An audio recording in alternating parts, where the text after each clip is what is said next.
नमस्कार, मैं हूं डॉक्टर जिज्ञासा भारत होम्योपैथी से और आज हम बात करेंगे आईबीएस को रोकने के सटीक उपायों के बारे में।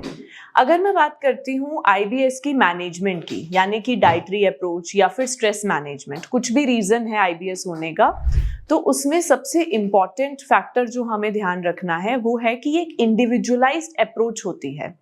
यानी कि कुछ चीज़ें जो एक पेशेंट को सूट कर सकती हैं वो हो सकता है दूसरे को सूट ना करें, क्योंकि आईबीएस होने की अलग अलग वजहें होती हैं।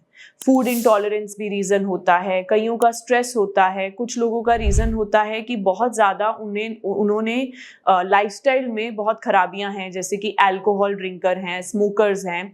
तो ऐसे हर किसी के अलग अलग फैक्टर्स हैं आईबीएस होने के। अब अगर मैं बात करती हूँ कि किस तरीके से डाइटरी मैनेजमेंट की जाए, तो इसमें सबसे इम्पॉर्टेंट होता है कि आप पहले खुद को हाइड्रेटेड रखिए। खूब सारा पानी पीना, और जितने भी जूसेस हो गए, जो फ्रेश फ्रूट जूसेस होते हैं, और जितना भी आपका ये नारियल पानी, ऐसी चीज़ें जो आपकी बॉडी को हाइड्रेटेड रखें, ये बहुत ज़रूरी हैं।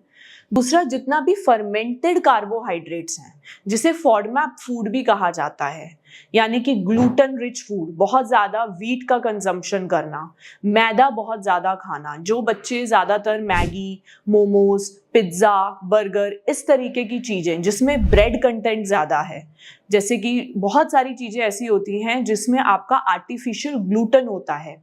ये कंपाउंड ऐसा है जो आईबीएस के सिम्टम्स को ट्रिगर करता है। बहुत ज़्यादा स्पाइसी फूड जो लोग लेते हैं, बहुत ज़्यादा अल्कोहल कंजम्पशन के साथ साथ स्मोकिंग करते हैं, तो ऐसे में आईबीएस के सिम्टम्स को मैनेज करना मुश्किल हो जाता है। एक तो आपको इन चीज़ों को कंट्रोल करना है।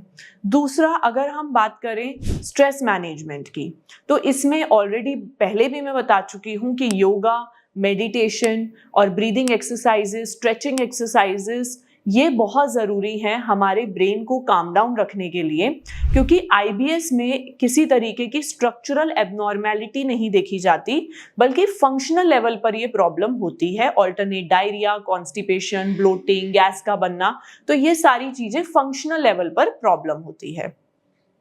फिर अगर हम बात करें कि कुछ फूड से अगर प्रॉब्लम है, यानी कि अगर आप ये देखते हैं कि कुछ लोगों को एग से प्रॉब्लम हो जाती है, या फिर बहुत ज़्यादा ओवर ईटिंग जो लोग करते हैं, यूजुअली आईबीएस के पेशेंट्स को ये बोला जाता है कि मील्स जो हैं अपने शॉर्ट स्पैन में लीजिए, यानी कि heavy breakfast, heavy lunch, heavy dinner करने से अच्छा आप थोड़ा इस तरीके से कर सकते हैं कि 3-3, 4-4 घंटे के गैप में थोड़ा थोड़ा आप खाते रहिए। कुछ लोग ऐसे भी होते हैं जिन्हें कॉन्स्टिपेशन, डायरिया की दिक्कत रह रही है, उसके बावजूद भी 4-4 रोटियां और बहुत सारा चावल खाने लग जाते हैं। ओवर ईटिंग वाली प्रॉब्लम की वजह से भी आईबीएस होता है।